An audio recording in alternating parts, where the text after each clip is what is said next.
Hello, my name is Charity Monroe. Today's date is April 1st, 2017, and I am interviewing Mr. Roland Wiley on the Ball State campus as a part of the Ball State University African American Alumni Oral History Project. I'd like to start with your childhood. When and where were you born? Well, hello, April. No, it's not. It's April 1. Yes. That was an April April Fool's 1st. joke. Hi, Charity. My name is Roland Wiley. I was born in Indianapolis, Indiana on July 24th, 1956. My mom and dad are still alive.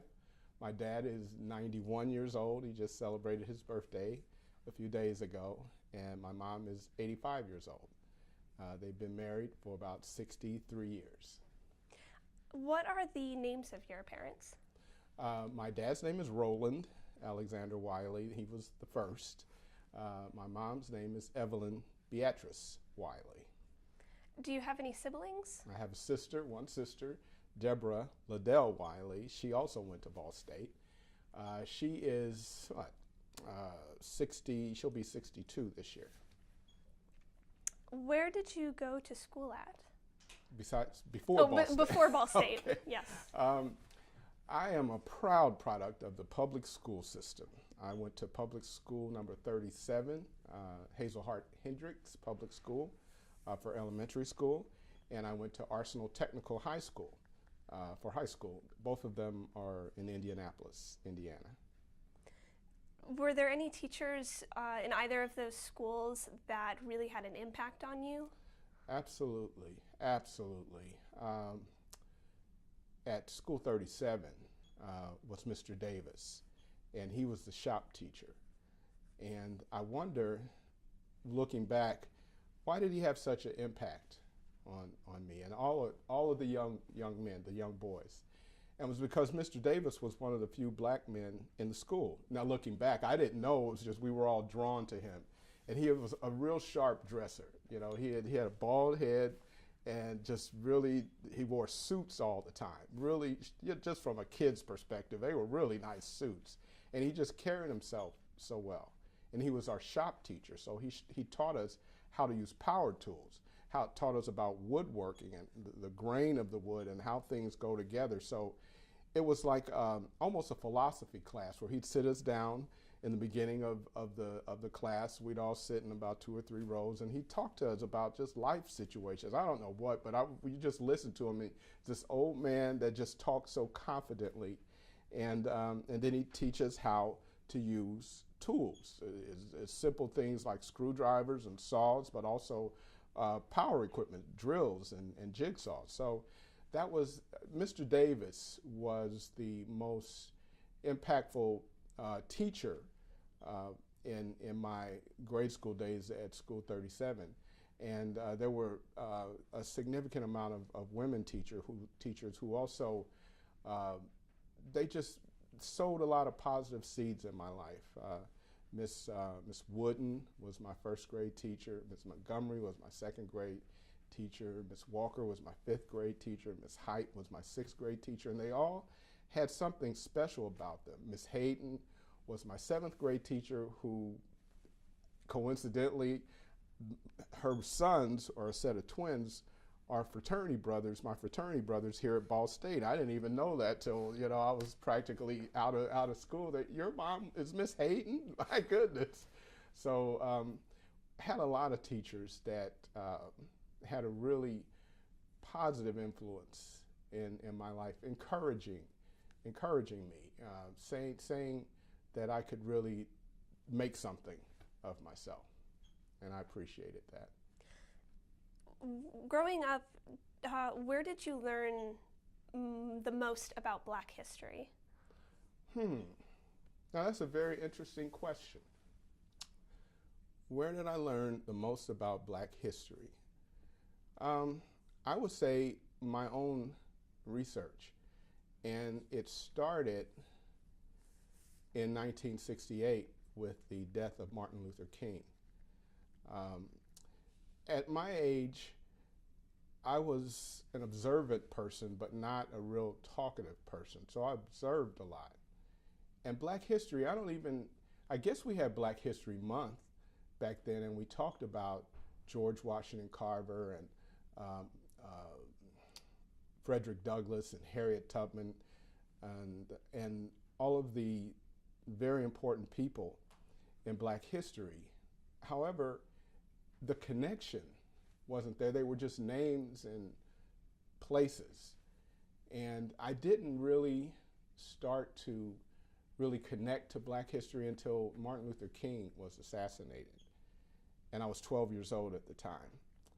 And then I started to research who Martin Luther King was, because you know who they are based on what you hear on television, but you really have to read to really find out who they were and what they were about. And I remember when he died, I did just a voluntary report on his life, and I went to there's a pharmacy down the street from our house. I went there and bought all the magazines and books that they had about Martin Luther King, and I just really researched his life about nonviolence and about what people went through in the South, segregation, which I wasn't really aware of. And that started this journey, I believe, at 12 years old on understanding Black history. And it's really, Charity, it's such a broad history. And I do a Black history presentation. I started a mentorship program about 8 years ago. And I start Black history with the question. These kids, they're about 12 years old, 8, 10, 12 years old. And I asked them, I said, okay, somebody tell me something about Black history, or a name in Black history. Martin Luther King, Malcolm X, Harriet Tubman, Sojourner Truth. They go on and on with these names. But the thing is, what we know about Black history only starts after slavery. And Black history goes back to the beginning with Adam and Eve. And so that journey and learning about true Black history and truly where we come from before slavery has been a lifetime journey. And I think it's such an important journey to learn and to share. And I think that's going to be key to the future of our world, the future of African Americans. So school, Black history in school, I don't think is nearly what it should be. And I don't know why. I mean, I have my own theory, but Black history, as I see Black history, is so much more, so much deeper, and I still haven't connected all the dots. It's a journey that I started when I was 12 years old, and I'm still on it. So you said you were 12 years old when Martin Luther King was killed? Yes, 1968. So how aware of the civil rights movement were you before that moment? And that's the point. I wasn't. And I find that I'm curious about that. So much was going on, and I was fairly conscious, I guess. But and on the other hand, I guess I wasn't, because you heard about Malcolm X, and he got killed in '65, and you kind of, oh, well, he was a militant, he was a Black Muslim. That's what our community, the rumblings in our community, but we didn't really know how complex his story was. We only were benefited from what the media would say, and the media painted him as a radical, as somebody who was dangerous, as hate speech, and that kept our community at large in kind of this place of, well, you want to stay away from that person. And when he was killed, I remember being aware of it, but I was, oh, that's that dangerous guy that got killed, and didn't really put any of the pieces to the puzzle together. I was unhappy that it happened, but that didn't really, light a spark. It was when Martin Luther King got killed 3 years later. And I said, well, wait a minute, well, what's going on here? And come to find out, he was in Memphis for a garbage men strike, and he was just simply killed. And then you start to be aware of the civil rights workers, the 3 workers that were killed and buried, and then all of what Rosa Parks, all of what she, that's amazing. You know, now I'm thinking about, I didn't know about Rosa Parks until Martin Luther King was killed. All of that was going on, and I guess at 12 years old, anybody 12 years old is relatively innocent. They, you know, they're living in their own world, and I guess I was just in my own world, not, and my community wasn't really in, you know, advocates or really up in arms about that kind of. We did not have in Indianapolis the just blatant segregation, in your face kind of segregation. So it wasn't that, you're just not that aware of how things really were back in the 60s. So it sounds like then even, I mean, you said your community, so including your parents, possibly didn't have much of an opinion on the civil rights movement? You know, one of the things that I'm very grateful to my father for is he didn't tell us about how bad it was. My father was born in Pine Bluff, Arkansas, raised in the South. And actually, he had to flee Pine Bluff because he was rude to a white man. And his mother said, look, you got to get up and get out of here. Literally within the next day, he was out. And he never talked about that time in the South and the blatant racial discrimination, the lynchings. He never talked about that. And I'm grateful to him, because I didn't grow up with a chip on my shoulder. I didn't grow up being mad at white people or thinking, you know, oh, they're a bad person. I came to Ball State with a fairly level head, not having a chip on my shoulder, not prejudging anybody or any race one way or another. We did not talk about that period.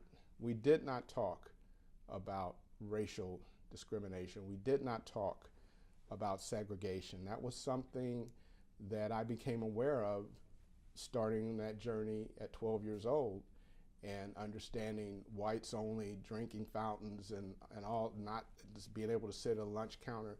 We never experienced that in Indianapolis, Indiana. So it was a learning experience for me. And by the time I got to high school, I was fairly aware of it. But again, that wasn't something that we talked about a lot, or we spent a lot of energy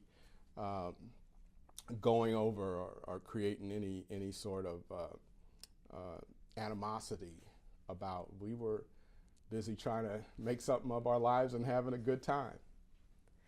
Has he spoken about that time when he was younger since you have left the home? In bits and pieces. He talked to me about how he had to leave Pine Bluff. Heck, I think I was about almost 40 years old when he shared that to me. He talked about my dad, once he left Pine Bluff, he went to St. Louis and he got into the civil service.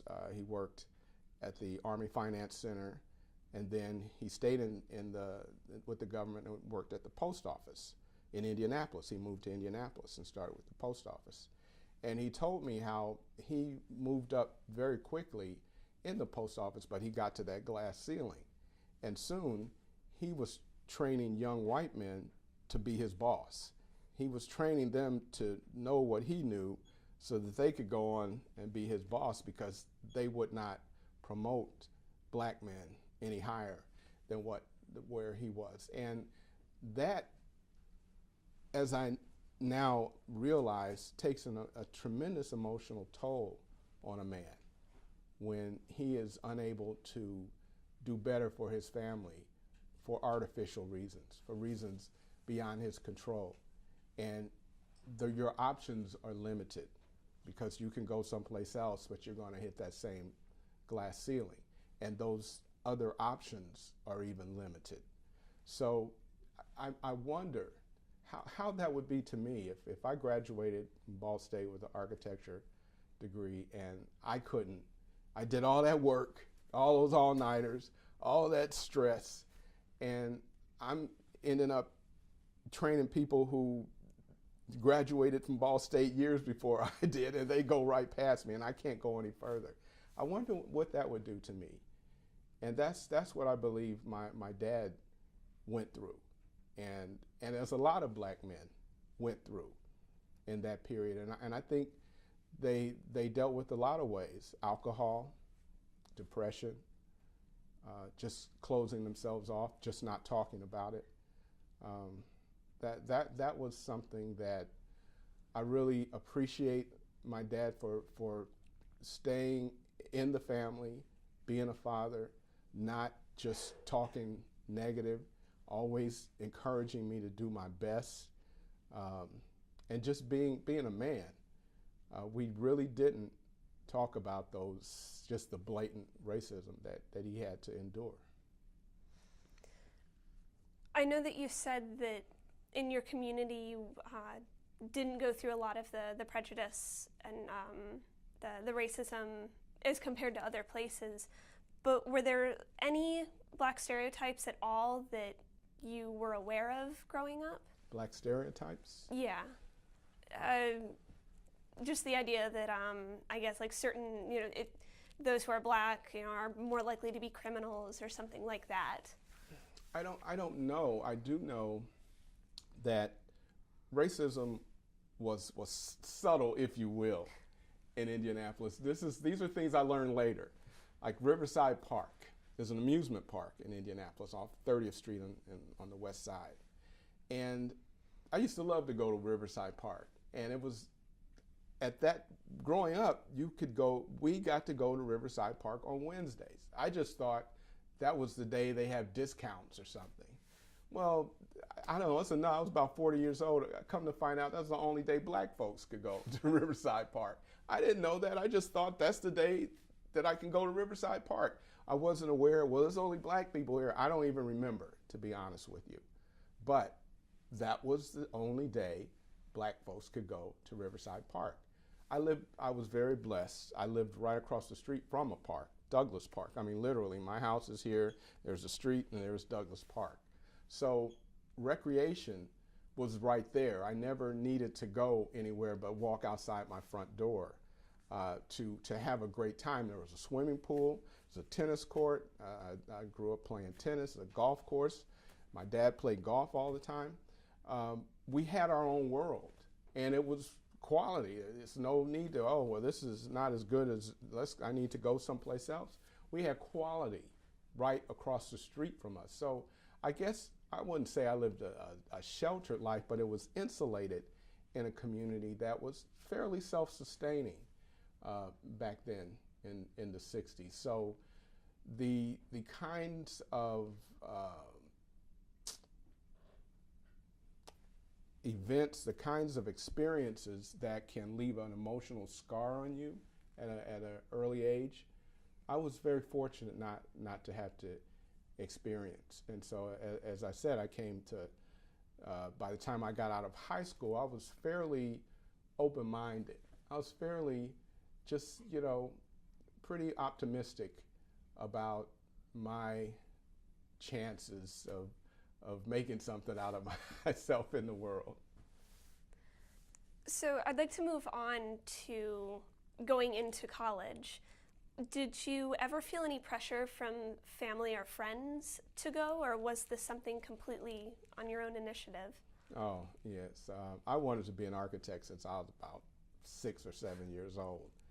And growing up from that point, from grade school, I was painfully thin and painfully quiet. So I was just, as I said, an observer. And I would just watch.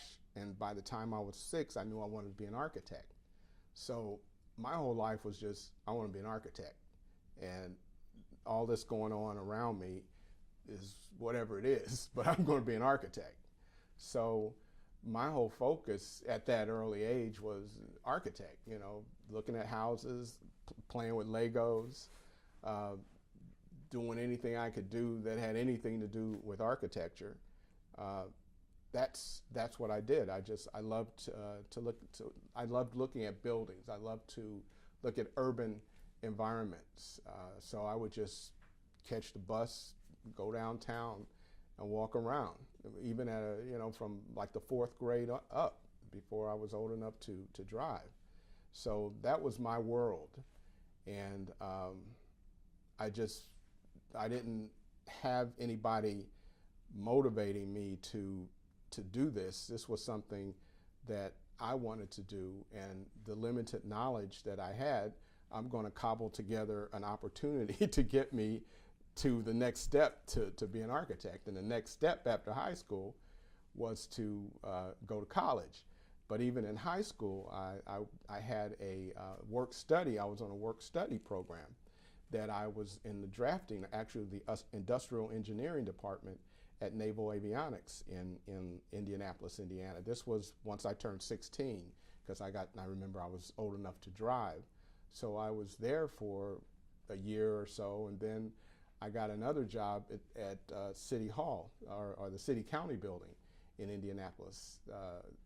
My senior year, I worked in the City County building in the urban design department doing drafting. So I was just taking those steps, and that was just my focus. I don't know.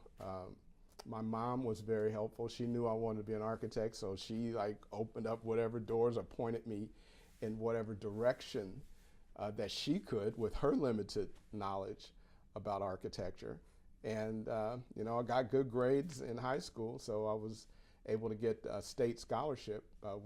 My dad worked at the post office, but we didn't have the kind of money to afford university. I was very fortunate to get a state scholarship that paid tuition, and I got a student loan to pay for room and board. And that was my world. I know one thing I'll never forget. I went to Arsenal Technical High School, and it's a vocational high school. They have auto body, plumbing, electrician, and I was taking architectural drafting. And my counselor, Mr. Holmes, never forget that. I was at the time, he's counseling people after high school. And at the time I was working at City Hall and, doing drafting. And I told him, well, I want to go to pursue architecture. I want to go to college for architecture. And Mr. Holmes said, what do you want to do that for? You have a great job at the City Hall. You got benefits, you got a good salary. What do you want to go to college for? And I'm like 17 at this time. And I even remember that, you stupid, it's like, but I just looked at him. But it made, now that I'm older, I start to wonder, what about all those young men and women that really looked at him as an authority and really didn't have a focus or a vision about their life? He put this lid on their life. And that's what happens in our communities, that so many people get caught and fall through the cracks because they don't get the right direction. They don't get the right guidance. Now, those are the kinds of things that I would call institutional racism. That if you're in an inner city and you're a person of color, that you are going to have a counselor who's not a person of color, who's going to direct your life and give you advice on where your life should go based on their value system, based on their assessment of who you are and how far you can go, based on their own biases. That's what I would call and define as institutional racism, that is subtle, that is not just in your face, but it's just as effective.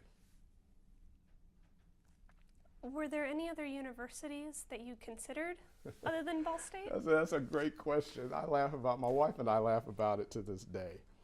I don't know how I'd sit applications. I looked up an encyclopedia or something at the time, and I applied to a few universities: University of Cincinnati, Cornell University, Ball State, and I was accepted at all of them. I had a very good GPA. I was in the top 10 or 15 at my high school graduation, and I got this letter of acceptance from Cornell. I'm like, Cornell? where's Cornell? And I looked it up, Ithaca, New York. Where's Ithaca, New York? I'm not going to Cornell. It's too far away. I don't have any money. And I just like my folks, they didn't know what Cornell was. And it just never followed up on it. I didn't even know. Till many, many years later, after I graduated from Ball State, Cornell's an Ivy League school. I was accepted. I just didn't know. And that's the world that I lived in, a world of limited information, a world of limited knowledge. It has its pluses and its minuses. I didn't grow up with a chip on my shoulder because I didn't know about all of segregation, but also on the other side, you have a lack of knowledge about the world, about all those things outside of Indianapolis, Indiana. You just don't know. You just don't know. And so my wife and I laugh about, because she's from New York, and she say, "You turned down Cornell? What is wrong with you?" I say, "I didn't know," but that's just, and to me, I'm very happy I went to Ball State. I couldn't think of anything better than my life at Ball State. So knowing what you know now, if you could go back and change your decision, you wouldn't?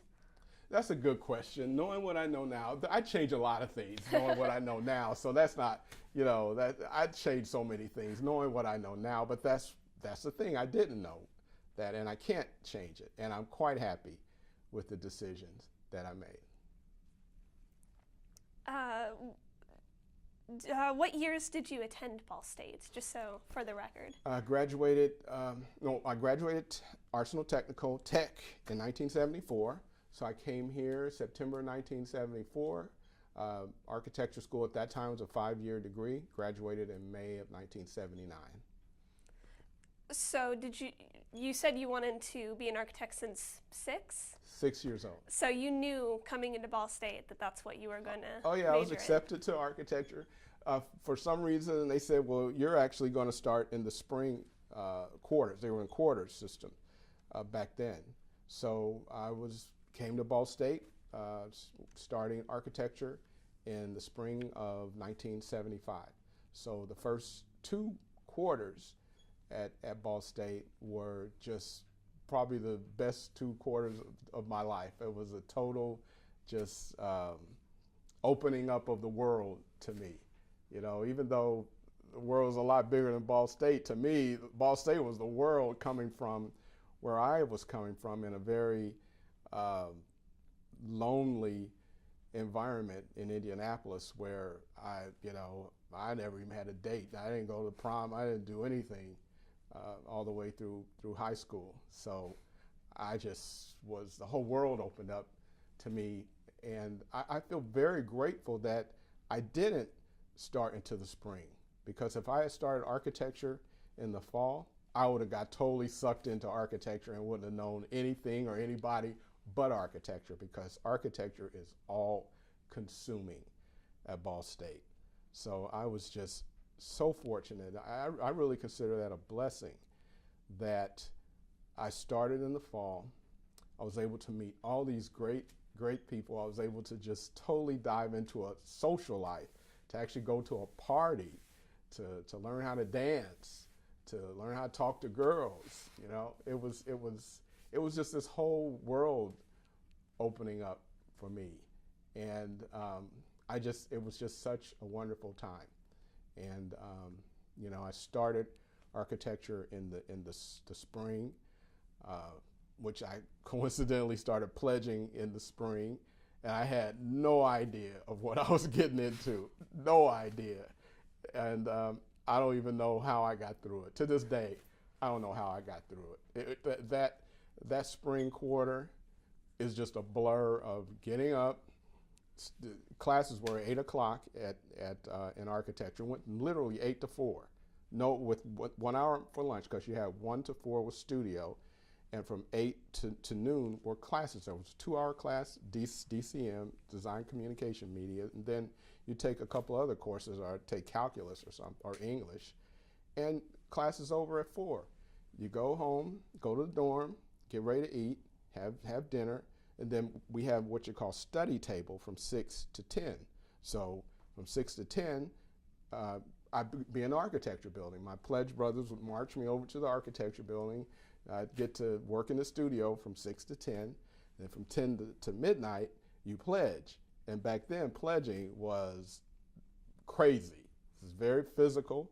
It was very mental, psychological. It was crazy. That you don't know what's going on. You don't know if you're going to come out of it alive or anything.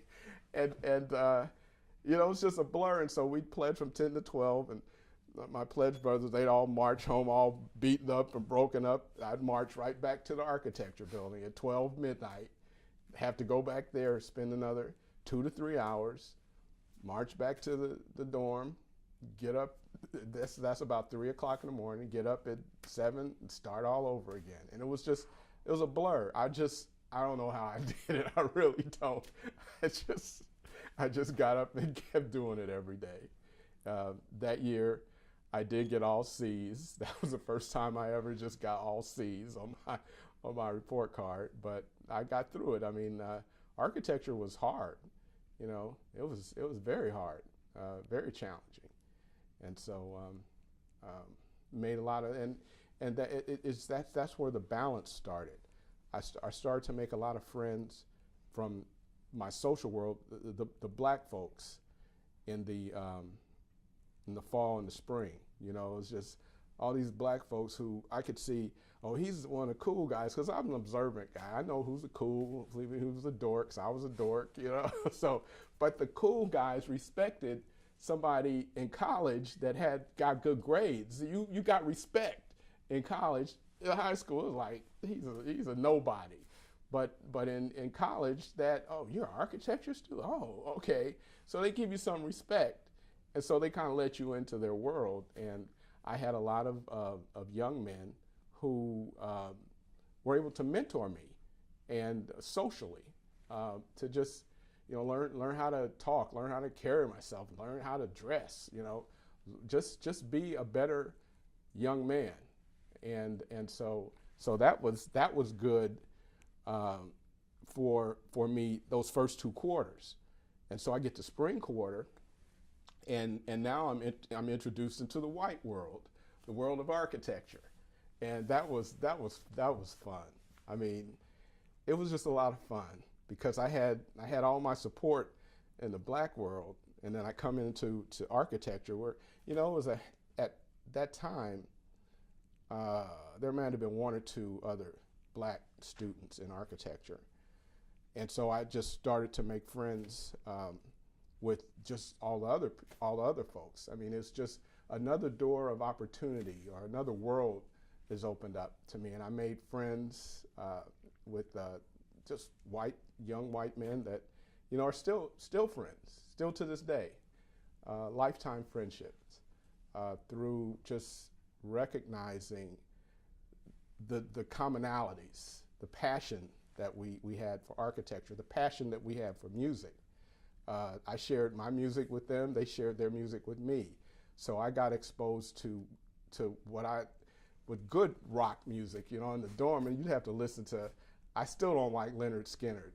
I'm sorry. Whoever Leonard Skinner fans out there, I'm sorry, but I don't like Leonard Skinner, because it just, those concrete block walls, that sound just resonated through the walls. But then, my friends would introduce me to groups like Yes and Emerson, Lake and Palmer, Led Zeppelin, and I was like, nah, that's music. That's some good music, and I still play to this day. And I introduce my kids to that music, and they play that music, so they get a good balance of exposure. That it's not just rap, and it's not just rhythm and blues and soul, but there's also rock.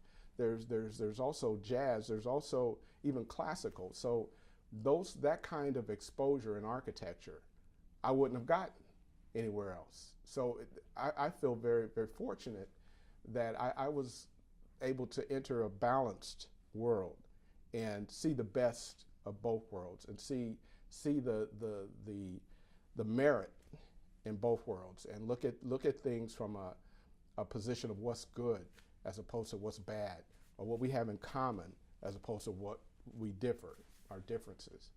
And it was just those 5 years in architecture architecture is a community. It's like you're living in a community. You're not just like, maybe you go to a class and you go home and come back to a class and there are people in your class, but these are people you literally live with.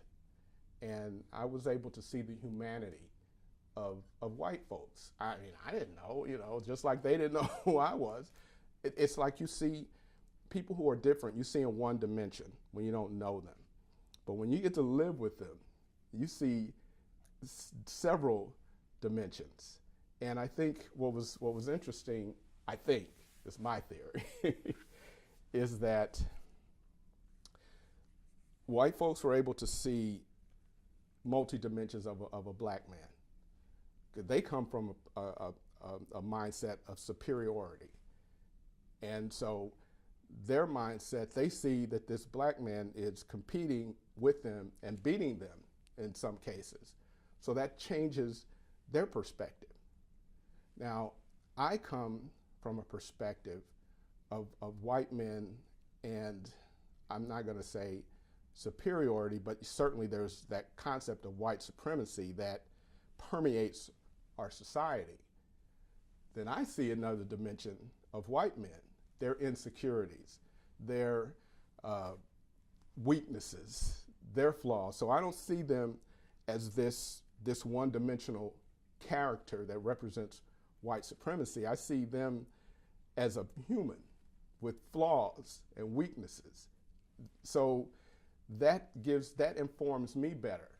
And it's just incredible how valuable that was for me once I left Ball State and went to corporate America, where in many cases, I may go into a conference and I'm the only black man there. When I look around a table full of white men and I see those kids, I see, oh, you look like so-and-so, he was a jerk. Oh, you look like him, he was scared. I see beyond the stiffness and all that. I see their humanity. And so it's not that sense of intimidation isn't there. And so that's the biggest thing that I got out of that is I see the human being. I don't see just a white man. I never just see a black man, but I see their humanity, and I see if they see me as a human, if they see me in dimensions as opposed to just one, and that's it goes both ways. Black folks can see a white person as just one dimension. White person can see a black person as just one dimension, and those are the mistakes that are made, and that's how I've learned to look past that. Going back to the fraternity you joined, which fraternity was that? Kappa Alpha Psi fraternity, Phi Nu Pi. Why did you choose that one over any other one? Because they were the coolest. Kappas ran the yard in Ball State. We ran the yard, and that's true. You ask anybody that was at Ball State in between 74 and 79, Kappas ran the yard. They were the coolest brothers. They were what they call us, pretty boys, animals and pretty boys. That's what they called us, and we were just the stature of the fraternity. I was drawn to that, and the mentors that I had, as I mentioned earlier, were Kappas. They just drew me in, and they were a couple 3 years older than me. And they would just share with me their life experience. They teach me. So there's some principles of just growing up and maturity that they taught me that your father can't teach you because he doesn't know. It's another generation, but somebody, it's like a big brother. And that world, they just embraced me, and we made friends, the friends in the dorm. We all chose Kappa, and my good friends that I just would gravitated to in the dorm, and we go to parties together, and we chose Kappa Alpha Psi. And once again, I have friends to this day that I talk to regularly that are either I pledge with them or they're in my fraternity. And it's just was another one of those great decisions. That's not one of those decisions where I could have been something. That was a decision that I'm very happy that I made to pledge Kappa. It's a great fraternity. I will say that I have a lot of respect for all Greek organizations, Black Greek organizations, and all Greek letter organizations. I think they do a lot for the community. It's not just a social organization, it's a community organization. So once you graduate, especially when you graduate, we have what we call a guide right program, which is a mentorship program. We have a scholarship program. So it gets the fraternity is much more community oriented when you graduate, and you do more things that are way more community oriented than the social oriented. But the 5 years I was here was party. it was a good time. So were there any of the community and things that you did while you were still attending school? Here. Or was it all just social? Yeah, I had no time, and I'm not making excuses, but between architecture and any other thing, that was it. Even back then, I would, on a Friday or Saturday night, I'd go to the parties. It'd be over 1 or 2 o'clock, back to the architecture building, 2 in the morning, 2 in the morning to 4 in the morning. It was, and then, just sleep when you can. Architecture was so consuming. I didn't even go to church. I don't think I went to church the 5 years I was in school. I know I didn't go to church in Muncie. When I would go home, I would go to church, but it was just, you're just so tired. You're just so happy to get some rest. I stopped playing tennis. I had to give up a lot to get through architecture. It was very, very difficult program for me. It's very consuming. Other than the semester that you were pledging, did being in the fraternity help out with your grades and your work with architecture? Not really. I wouldn't say it hurt it, but I mean, I guess I could have been in the architecture building when I went to all those parties. But I think truly school is social and academic. That's the beauty of school, and that's what I would encourage my 2 sons to balance that. But as I graduated, I have fraternity brothers who have absolutely provided business opportunities for me in my business. So that is where the benefit of fraternity comes. If you are active in your fraternity, that there are absolutely opportunities for business networking and business development. Is that how you then got your first job after graduation? No, I wasn't that fortunate. It wasn't that easy. My first job, everything's a good story. You made me remember that. Our Ball State, we had a culture thesis year of your resume. We put together good resumes. We would, some people would just use 1 page, 8.5 by 11, but we came up with this concept of an 11 by 17, where you can show your work, your architectural work on 11 by 17. You have your curriculum vitae, and then you have examples of your work, models and drawings back then, and people would create different formats. So we all had some good resumes. I did a good resume. I had my picture on it, and I purposely did that. It's like, I knew who I was. I know I'm Black, and I don't want to go someplace. I'm flying because knew I was leaving Indiana. I had to leave the cold weather. I had to get out. So I sent resumes to Los Angeles, San Francisco, Atlanta, Houston, and I think Dallas. And I got a significant amount of responses to, yes, we'd be interested in talking to you. When you come out, call, and let's set up a interview. And so I got my first round. I got my ticket to go to Los Angeles and San Francisco. And when I got to Los Angeles, I had about 6, 7 interviews, and they all offered me a job. But there was one very special place, and that was Gruen Associates. And I'll never forget it. I got into the world of these great lobbies and offices all over the place, Beverly Hills, Century City.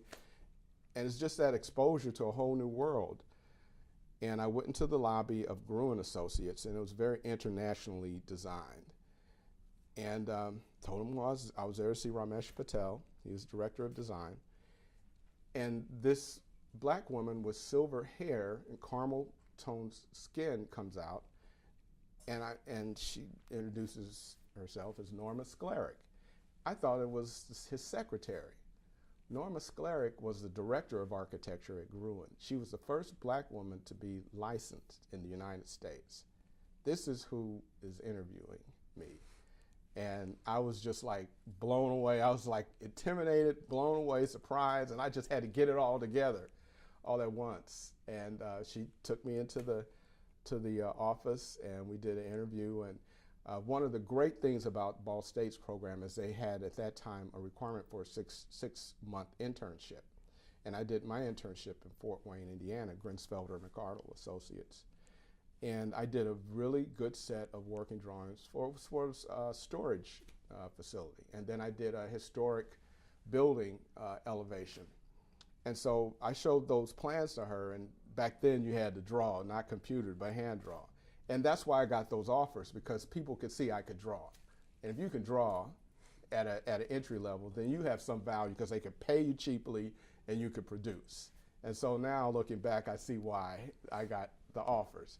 And she offered me a job, and she walked me around to the office full of white men, full of white men, and I was like, wow, this lady, this sister is over all these guys.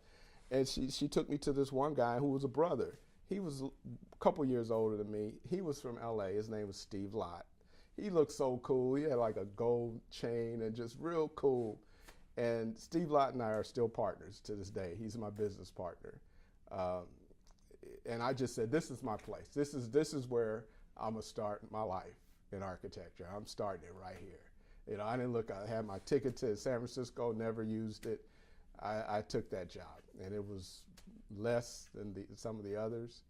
$6.75 an hour. I still have the resume where she wrote it down, very good prospects, $6.75 an hour. And that's where I started life in LA.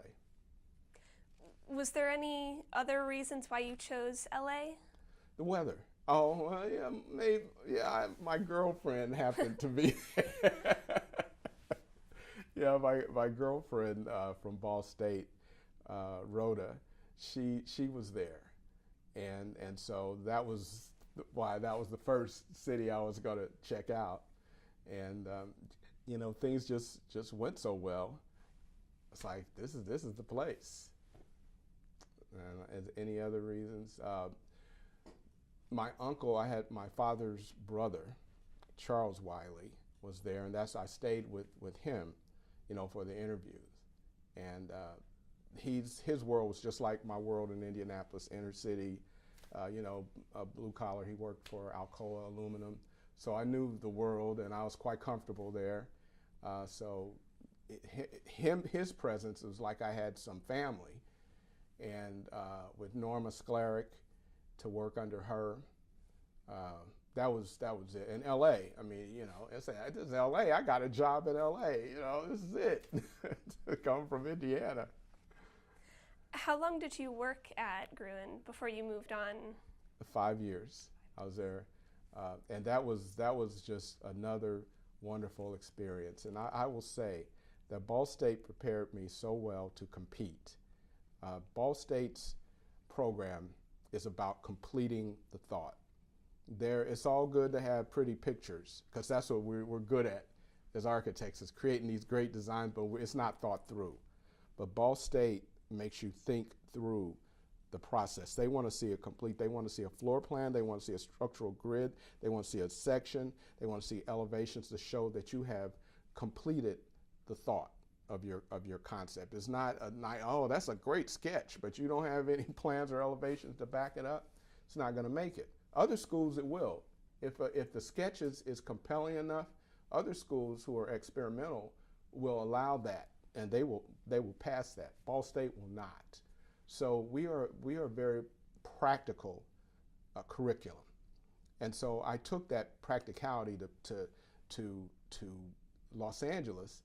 And at the time, Gruen hired about 8 grads. We call them graduate architects, right out of school.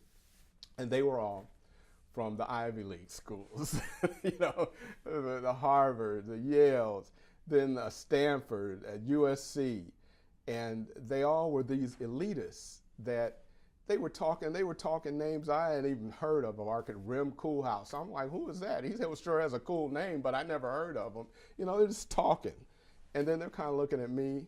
I'm coming from Indiana, country bumpkin. I'm wearing polyester, plaids, big collars. And they just kind of looked at me and like, but I knew how to draw.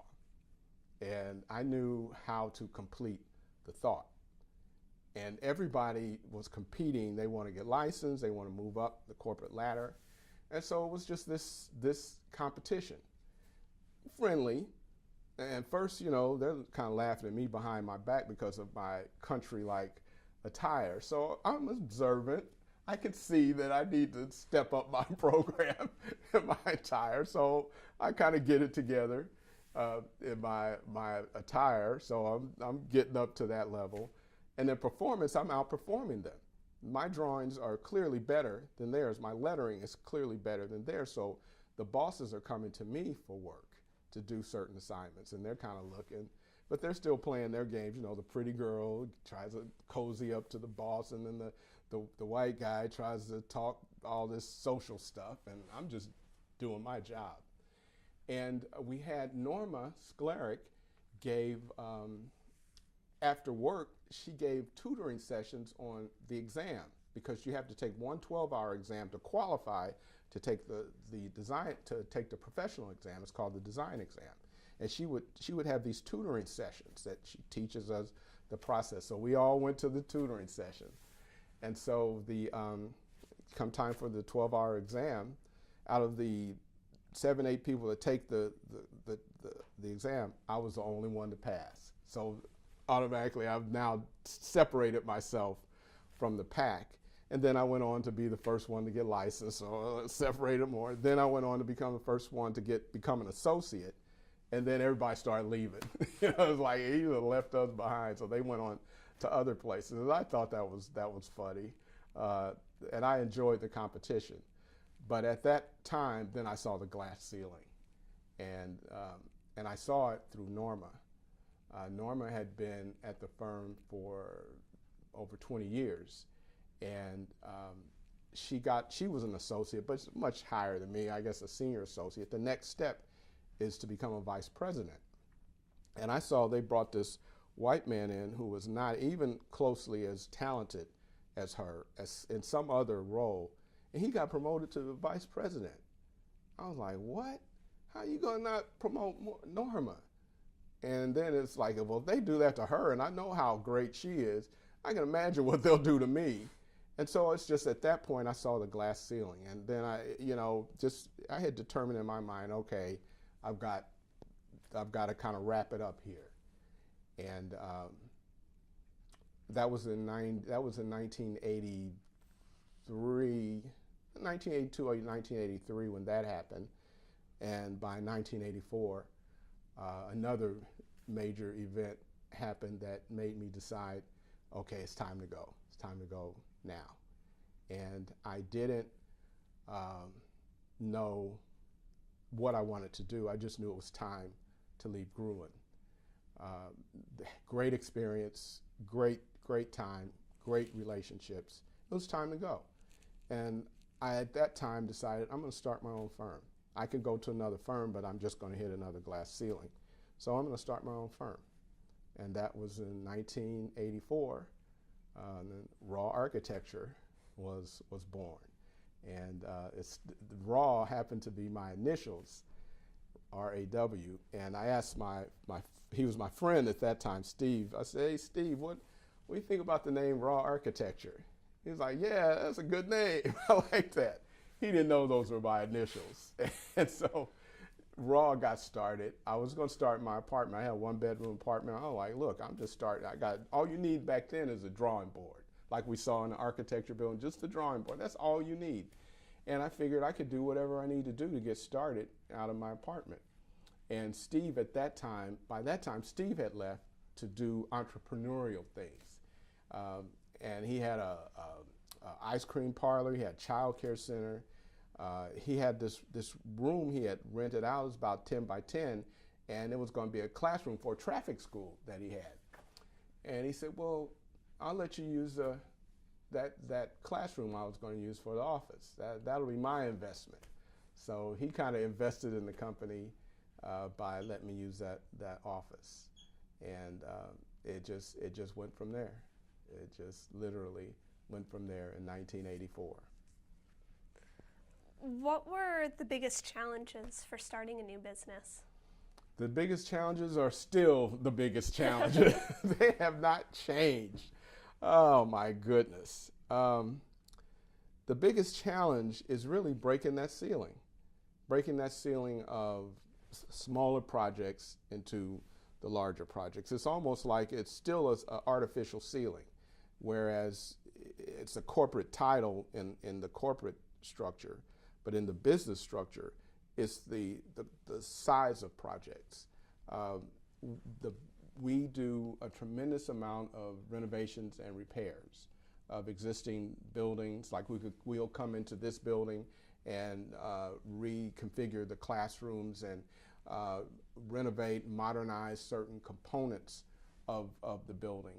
But we can't get the building. And it's not that we're not able, it's just we can't break that barrier. It's political, it's social, it's strategic, and that's the biggest challenge, is to break that barrier of securing a major commission. We've been in business for 33 years, and we have not been able to consistently get into any major structure. And I mean, by major, I'm not talking about, $100 million or $1 billion skyscraper. I'm talking about maybe a $25, $30 million project. It's just hard to actually win the commission. We get shortlisted all the time, but to win the commission, that's been the challenge. There are many reasons behind that, but that's the challenge. So is it similar then to how maybe a new guy who's white comes in and is able to surpass you? Are you seeing younger firms that are getting jobs or getting the bigger jobs that you would want? Absolutely. And it's more a matter of access. They just get access. Architecture is a very social, political profession. It has historically been a white male elitist profession. So it starts from that point and trickles down. Architecture requires a tremendous amount of finance, and the finance is held in the hands of the elite. And in the public sector, in the government sector, the finance is held in the hands of the politicians. So either I'm a friend of the elite, which I'm not. I'm started off blue collar, and I'm proud of that, and don't see myself being, this elitist. So access to those places is not possible. So my opportunity would then be in the public sector, like universities, government buildings, federal government, city government. Those contracts, those commissions are also highly social, political, mainly political. So politically, then I have to align myself with politicians. And the paradox that I have as a black architect, especially now, is you either align yourself with a corrupt politician, so you saw that pay-to-play, quid pro quo is the name they use, but there's some transactional things that's outside of my integrity box. And then the good politicians are now subscribing to transparency, where they don't want to have any kind of appearance of favoritism. So we're in this paradox of, well, I'm not going to go the pay-to-play route because that's just outside of my integrity box. And the good politicians that really respect what we're doing, they like to help, but they're not going to tilt the scales our way because that will show favoritism, and that's when they get called to the carpet. So, but back in the day, that's exactly how it worked. That's exactly how it worked. Black politicians would demand that a developer or an institution engage a black architect to do the work. That's just how it worked. And it wasn't necessarily a pay to play.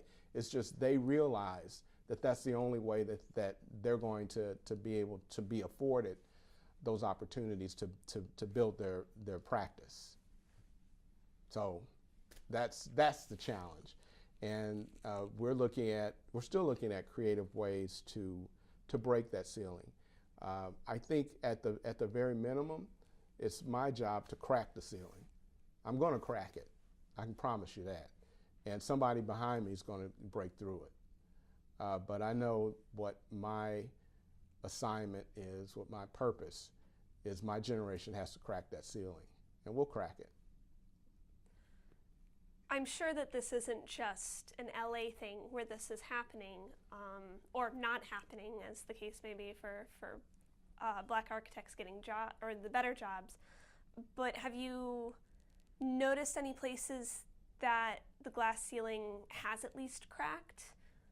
Or would you say that this is just the whole U.S. is doing this? There's two answers to that.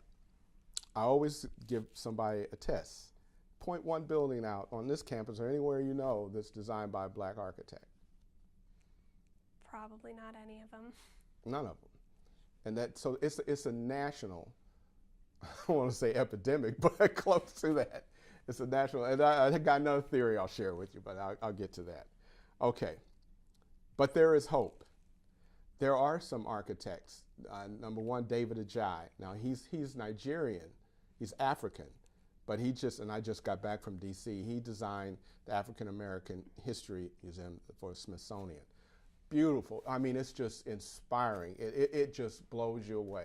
It's just such a beautiful building, such a powerful building, such an impact in that area of all of those museums, that it's different and it's powerful, but it adds to the dialogue. He brought his self, his being into this environment that just enriches it. And that's what I hope people will see, that society is denying themselves an opportunity to enrich the architectural dialogue by keeping us out. It's to society's detriment that we're not allowed to practice. And architecture is a practice. Practice means you got to try it again. We don't get to practice. You have to practice. You got to build one building, see what's good, see what's not good, see what works, see what doesn't work. Do it again. Experiment with the material. See what works, see how it doesn't work. Experiment with massing, see how it works with light. That's practice. When we don't get to practice, we don't get to hone our skills. The society loses. Yeah, I lose, personally, but society loses. So I do see that ceiling is going to crack. That's why I guaranteed, because David Ajayi, though he's African, he made a mark. He made a mark on what can an African architect, from a black perspective, can do, and how rich it can be, and how much it can contribute to society. So I'm inspired by that. That just gives me more energy, more power, if you will, to keep trying, to keep pushing, to keep working for that opportunity. I'm not a David Ajayi. I think he's extremely gifted. It's going to take me, I got to try it a few times, and he probably did, because he's done work all over the world. But I've got to get a few projects under my belt, kind of look and see what worked and what didn't work. And then you're going to see, I'm going to have a nice masterpiece. Raw will have some signature projects. I'm sure of it. It's taken a little longer than I would expect, but I believe that we will. You mentioned earlier an organization or a project that you started about 8 years ago. Mm-hmm. Was this the Menformation? Yes. Could you explain what this organization is about? Sure. Well, it started with my pastor, Frank Reed, Frank Wilson, who is no longer with us, may rest in peace. We were at a breakfast, and I got up and asked the question, what are we doing as men? We got up this morning, got in our cars, drove past all these homeless men, all these drug addicts in our communities, all this devastation and desolation. Normally on a Sunday, we get up, do that same thing, go into church, close the doors, shout hallelujah, praise God, end the service, go home, drive right past those same homeless people, the same desolation, the same just depravity, and get up and go to work the next morning. What are we doing? And he said, well, I'm glad you asked that. I had a vision of starting a mentorship program, and I want you to start it. So he died later after that, but I started it in my house with a group of my prayer partners. I had 3 prayer partners, James Lincoln, Marcus Farrell, and Sonny Porter. And between us, we drew about 10 other men together, and we formed Menformation. And Menformation is a faith-based mentorship program that teaches young men from 12 to 18 generally life skills, how to handle yourself when you get pulled over by the cops, how to talk to women, how to deal with the fact that you don't have a father in your house. We take them places, we take them fishing. Most of them they live in Los Angeles. Many of them haven't been to the beach before. I'm serious. They haven't been to the beach before, let alone being on a boat. Most of them had never been on a boat before, and almost all of them have never been fishing. And so to expose them to those just elements of life and to start to open up their world is tremendous. And of course, every year I do the Black History. I call it From Adam and Eve to Barack Obama in 30 minutes. I do a 30-minute presentation. I use a lot of imagery to just open up their minds to Black history starts from the very beginning, not just at slavery. But that's something that we have a partnership with Challengers Boys and Girls Club. So we meet at the Challengers Boys and Girls Club in South Los Angeles, right in the heart of all the madness. And we just really share with those boys. And it's so impactful by our presence, the presence of like 10 Black men who are in order. And it just creates order. There's no misbehaving, there's no acting out. These boys are problem boys. Most of them they come from single family households. Most of them are behavioral problems at school, but they come in and they are in order. And I think it's so important for young Black boys to see older Black men who are working, who are educated, who are doing something other than hanging out in the corner, selling drugs, hustling, talking crazy, that they see that alternative. And it gives them some hope. And that's something that we feel very good that we've been able to sustain the organization. We want to grow. We want to take it nationwide. That's another challenge, to pass that chasm. To be able to grow an organization requires that somebody has to work full time. You have to be able to pay that person, unless they have to be elite, which none of us are. So that's the challenge, is that we do it organically. We just do it from our resources from our own pockets. We get small grants, and we just keep it going. But eventually, we want to get a large grant to be able to compensate an executive director who can then start to organize to take the brand, because we definitely have a brand. And it's very important that you have the trust of the parents, and you have the trust of the community, and you partner with, we can nationally partner with Challengers Boys and Girls Club. It's important that we do background checks of the men, We haven't had no problems, and we don't want any of those kinds of problems. So we're very serious about this organization, and it's been great because we have now graduates who come back, who started 8 years ago, and they're in college now, and they come back and they talk about how they started, and they get to be the inspirational speakers at our when we have our meetings once a month to the kids, and they can better relate to the kids because, you know, they're my age, 60, 50, they're in 50s and 60s of men, but these guys are like 18, 20, so they can really talk to the young men. So it's been now we're seeing this generation that's coming in behind us, and it's very encouraging. It's been a great experience. For my final topic, I'd like to move on to your personal and your family life. When and where did you meet your wife? Yes. When and where did I meet my wife, Andy? Hey, Andy, what's happening? My wife, Andy.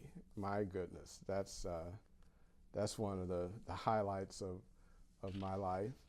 Oh man, I met Andy in 1991.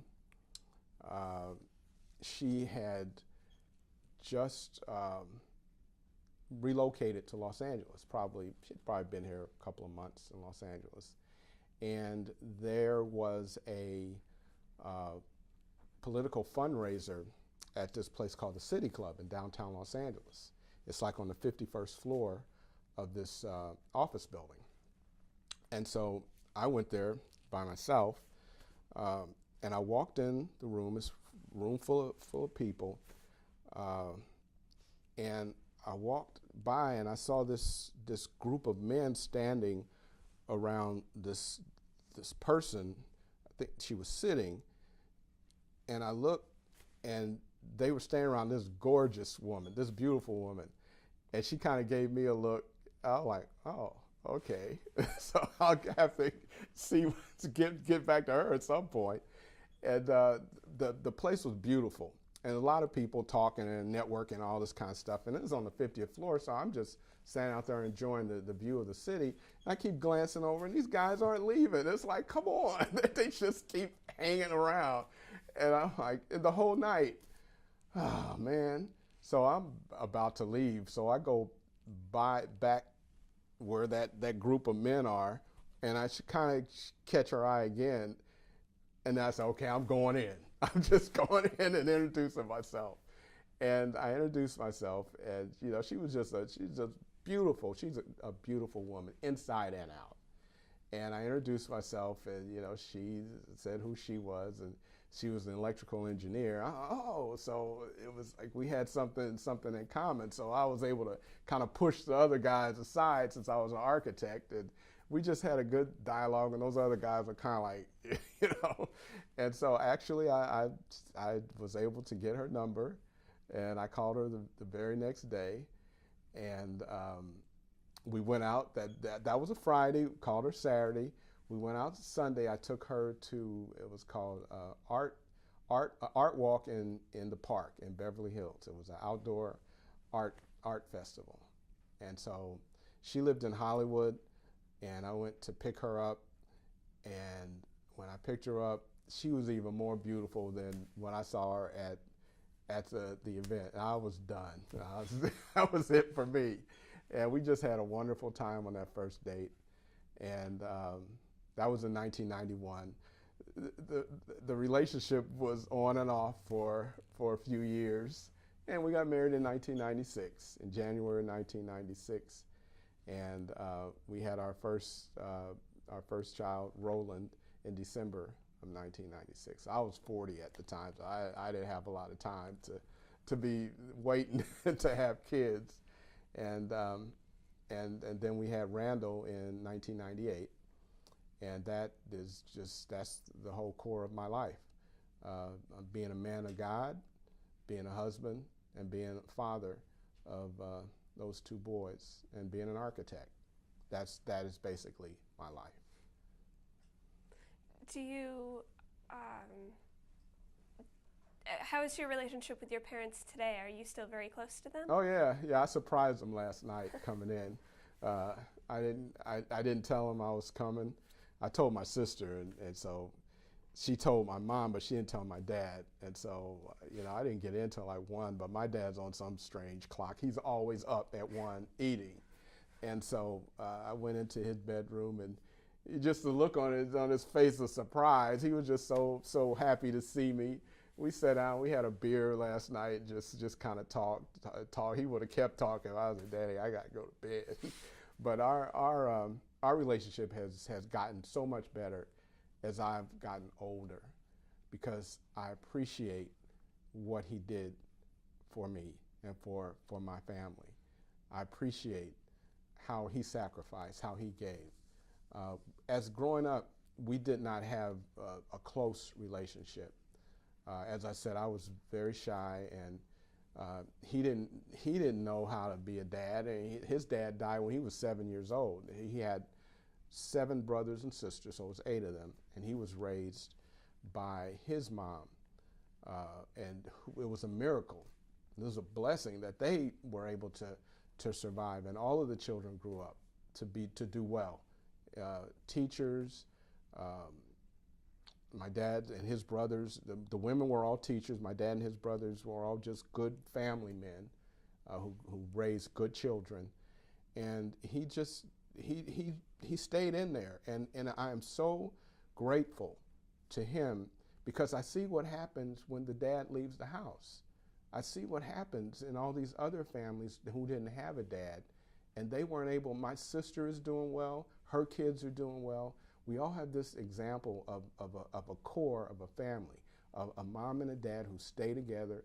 We all got our problems, we all got our flaws, but notwithstanding that, we stayed together, they stayed together.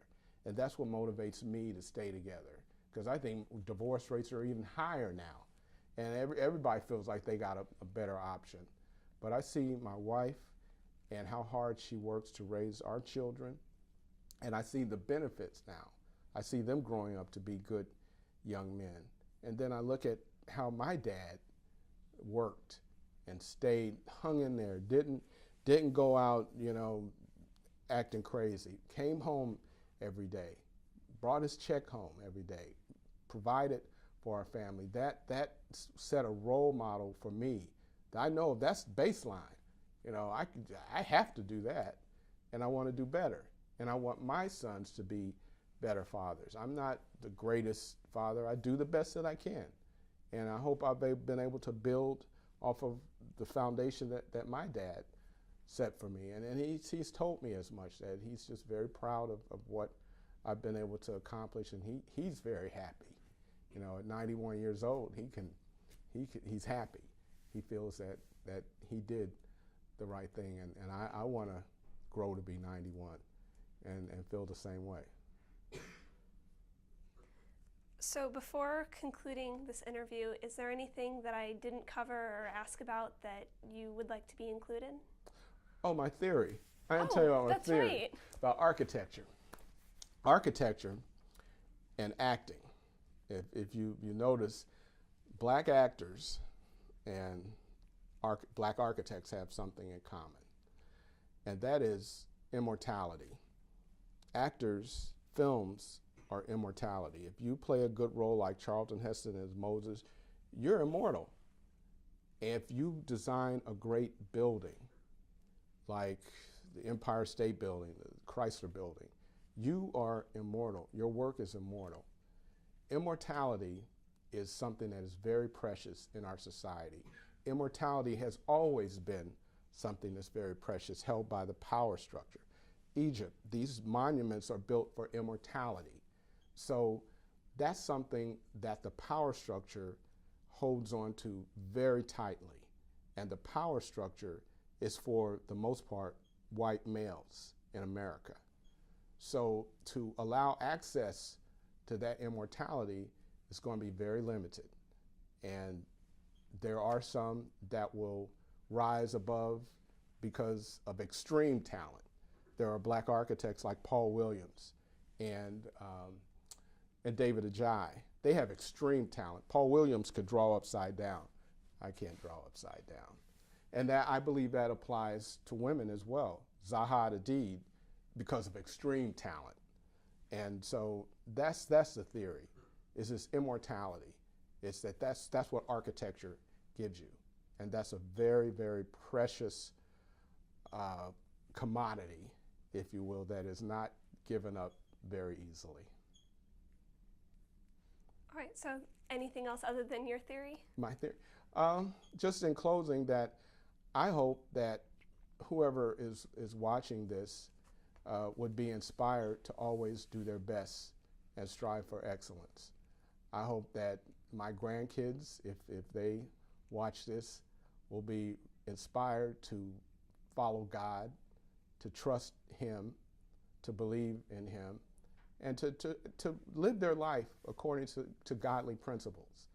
I believe that we're moving into a time of extreme confusion, and there needs to be some sense of order. And that's where the biblical principles give you order. I'm not one to judge or condemn anybody, but I believe love is extremely important. I believe that love is the key to everything. And if you look at any situation through a lens of love, that's where you're going to find a solution. All right, well then, on behalf of the Ball State University African American Alumni Oral History Project. Is that acronyms going on there somewhere? I'd like to thank you for taking the time to speak with me today. All right, well, thank you, Charity. God bless you.